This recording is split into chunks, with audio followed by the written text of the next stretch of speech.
فرعون کے محل میں رہتے ہوئے حضرت موسیٰ علیہ السلام جوان ہو گئے۔ آپ بہت خوبصورت تھے، لوگ آپ کو دیکھ کر عش عش کر اٹھتے تھے۔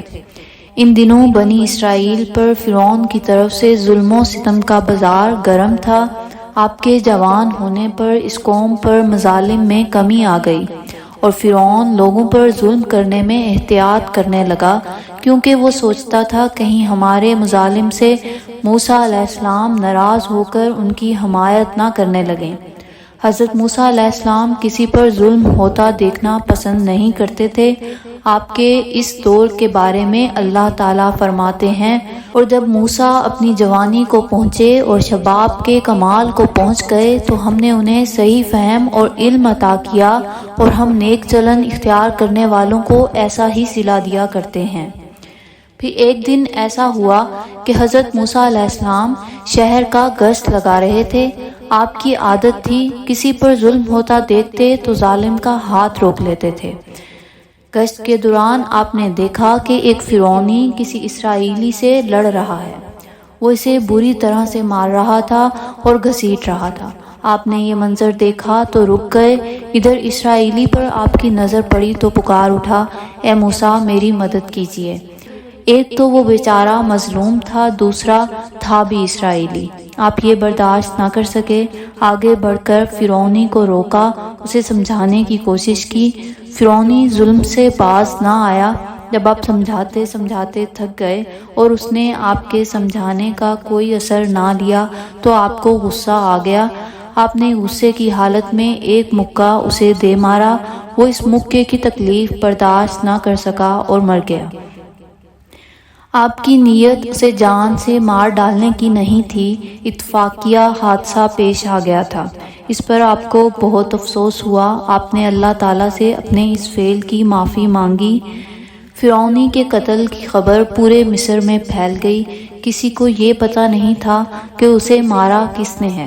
آخر فرعونی کے عزیز رشتہ دار فریاد لے کر فرعون کے پاس گئے۔ اس نے کہا، جب تک قاتل کا پتہ نہ چل جائے میں کچھ نہیں کر سکتا، لہٰذا تم لوگ پتہ چلا کر مجھے بتاؤ تاکہ میں مجرم کو سزا دے سکوں۔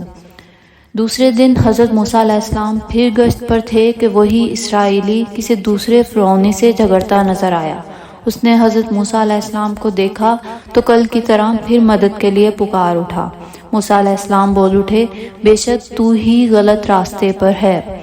اسرائیلی نے جب یہ دیکھا کہ آج حضرت موسیٰ علیہ السلام اس کی مدد کے لیے تیار نہیں تو بول اٹھا، اے موسیٰ، جس طرح کل تم نے ایک شخص کو قتل کر دیا تھا، آج مجھے قتل کرنا چاہتے ہو۔ اسرائیلی کے اس جملے سے قتل کا راز کھل گیا کہ کل وہ فرعونی موسیٰ علیہ السلام کے ہاتھوں مارا گیا تھا۔ فرعون کو یہ خبر ملی تو اس نے فوراً آپ کی گرفتاری کا حکم جاری کر دیا۔ کل تک اس نے آپ کو اولاد بنا کر پالا تھا اور آج گرفتاری کا حکم دے رہا تھا۔ فرعون کے دربار میں ایک شخص حضرت موسیٰ علیہ السلام سے بہت محبت کرتا تھا۔ وہ فوراً آپ کے پاس پہنچا اور بولا، اے موسیٰ، بلا شبہ اہل دربار آپ کے بارے میں مشورہ کر رہے ہیں کہ آپ کو قتل کر دیں، سو آپ یہاں سے نکل جائیں، میں آپ کے خیر خواہوں میں سے ہوں۔ اس وقت تک حضرت موسیٰ علیہ السلام کو اللہ کی طرف سے نبوت نہیں ملی تھی، اس لیے آپ اس آدمی کے مشورے سے مدین کی طرف روانہ ہو گئے۔ آپ کو مدین کا راستہ معلوم نہیں تھا، بس اللہ کے بھروسے پر نکل کھڑے ہوئے۔ آپ کے پاس کھانے پینے کا بھی کچھ سامان نہیں تھا۔ راستے میں درختوں کے پتے وغیرہ کھا کر کام چلایا۔ پاؤں میں جوتے بھی نہیں تھے، ننگے پاؤں چلتے چلتے پیروں میں چھالے پڑ گئے۔ اب تک آپ شاہی محل میں پلے بڑھے تھے۔ پریشانی کے اس عالم میں آپ نے اللہ تعالیٰ سے دعا کی، امید ہے میرا رب مجھے سیدھی راہ دکھائے گا۔ اللہ تعالیٰ نے آپ کی دعا قبول فرمائی۔ آپ سیدھے مدین پہنچ گئے۔ شہر میں داخل ہوئے تو ایک کنویں پر نظر پڑی۔ اس کنویں کے گرد لوگوں کا ہجوم تھا۔ وہ لوگ اپنے جانوروں کو پانی پلا رہے تھے۔ جو زیادہ طاقتور تھا وہ کمزوروں کو پیچھے دھکیل کر پانی پلا رہا تھا۔ وہ فارغ ہوتا تو نسبتاً طاقتور آدمی پانی پلانے لگتا، مطلب یہ کہ وہاں طاقت کے بل پر پانی پیا اور پلایا جا رہا تھا، کمزور پیچھے رہ جاتا تھا۔ اس سے آپ نے اندازہ لگایا کہ ان لوگوں میں انصاف نہیں ہے، نہ ان میں ہمدردی اور اثار کا جذبہ ہے۔ ایسے میں آپ کی نظر 2 لڑکیوں پر پڑی۔ وہ اپنی بکریاں لیے ایک طرف کھڑی تھیں، گویا وہ بھی اپنی بکریوں کو پانی پلانے کے لیے آئی تھیں اور طاقتور لوگوں کے فارغ ہونے کا انتظار کر رہی تھیں۔ موسیٰ علیہ السلام سے لڑکیوں کی یہ حالت دیکھی نہ گئی۔ آپ کا دل بھر آیا۔ آپ ان کی طرف بڑھے اور ان سے پوچھا، تم یہاں کیسے کھڑی ہو؟ ان میں سے ایک نے کہا، جب تک یہ لوگ فارغ نہیں ہو جاتے ہم اپنی بکریوں کو پانی نہیں پلا سکتی اور ہمارے والد بوڑھے ہیں۔ مطلب یہ تھا کہ والد یہ کام کر نہیں سکتے، اس لیے ہمیں آنا پڑتا ہے اور یہاں طاقت کا راج ہے۔ یہ بات سن کر حضرت موسیٰ علیہ السلام جوش میں آ گئے۔ آپ نے سوچا، میری موجودگی میں یہ کمزور لڑکیاں ہمدردی سے کیوں محروم رہیں؟ یہ سوچتے ہی آپ جوش میں آگے بڑھے اور مجمع کو چیرتے چلے گئے۔ آپ ان سب کے لیے اجنبی تھے۔ انہیں بہت تعجب ہوا کہ یہ شخص کیا کر رہا ہے۔ دوسری طرف حضرت موسیٰ علیہ السلام تھے بھی بہت طاقتور جسم کے مالک اور باروب بھی۔ وہ لوگ سہم گئے۔ آپ آگے بڑھے اور کنویں سے ڈول اوپر کھینچ لیا۔ وہ ڈول کئی آدمی مل کر کھینچتے تھے۔ موسیٰ علیہ السلام نے تنہا ہی بہت آسانی سے کھینچ لیا۔ یہ دیکھ کر وہ لوگ کہنے لگے، یہ آدمی ہے یا جن؟ اب آپ نے ان لڑکیوں کی بکریوں کو پانی پلایا، پھر خود ایک درخت کے سائے میں بیٹھ گئے اور یوں دعا کرنے لگے، اے میرے پروردگار، جو بھی قسمت ہو وہ تو بھیج دے، میں اس کا حاجت مند ہوں۔ لڑکیوں کی بکریاں پانی پی چکیں تو وہ خوش خوش گھر کی طرف چل دیں۔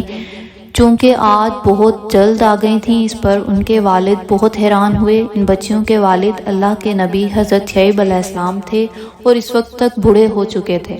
انہوں نے اپنی بیٹیوں سے پوچھا، آج تم اس قدر جلد کیسے لوٹ آئیں؟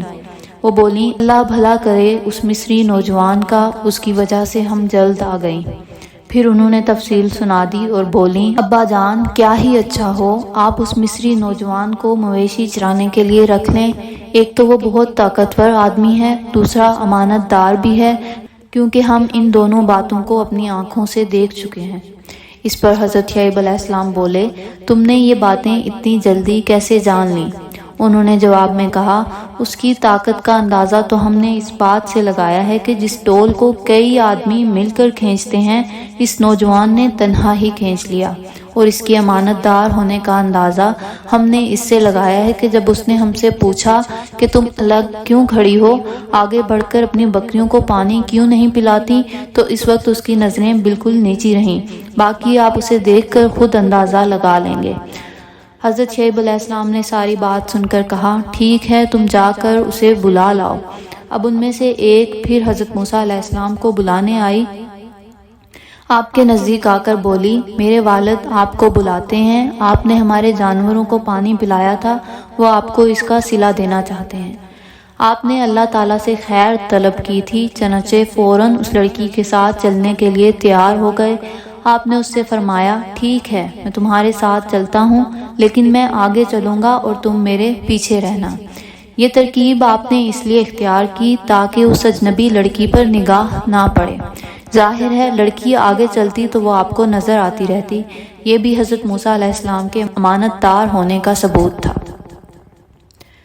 اس طرح حضرت موسیٰ علیہ السلام حضرت شعیب علیہ السلام کے پاس پہنچے، انہیں اپنی کہانی سنائی۔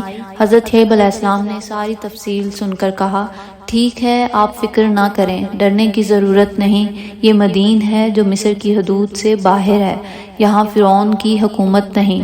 پھر مدین اور مصر کے درمیان کافی فاصلہ ہے۔ حضرت شعیب علیہ السلام حضرت موسیٰ علیہ السلام کو دیکھتے ہی سمجھ گئے تھے کہ حضرت موسیٰ علیہ السلام کوئی عام شخص نہیں ہے، چنانچہ انہوں نے کہا، میں چاہتا ہوں اپنی دونوں بیٹیوں میں سے ایک سے آپ کا نکاح کر دوں، لیکن شرط یہ ہے کہ آپ 8 سال تک میری ملازمت کریں، اور اگر 10 سال پورے کر لیں تو یہ آپ کی طرف احسان ہوگا۔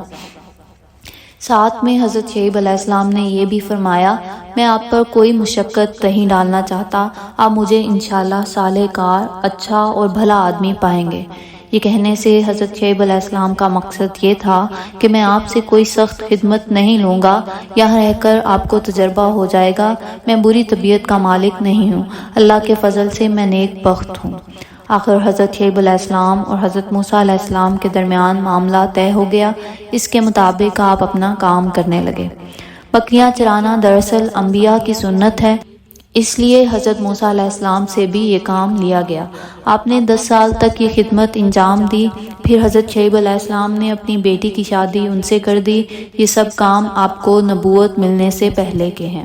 حضرت موسیٰ علیہ السلام اور فرعون کا مکمل واقعہ سننے کے لیے اس لنک پر کلک کریں، اور اگر آپ کو یہ ویڈیو پسند آئی تو اس کو لائک کریں اور ہمارے چینل کو سبسکرائب کریں۔ اللہ آپ کا حامی و ناصر ہو۔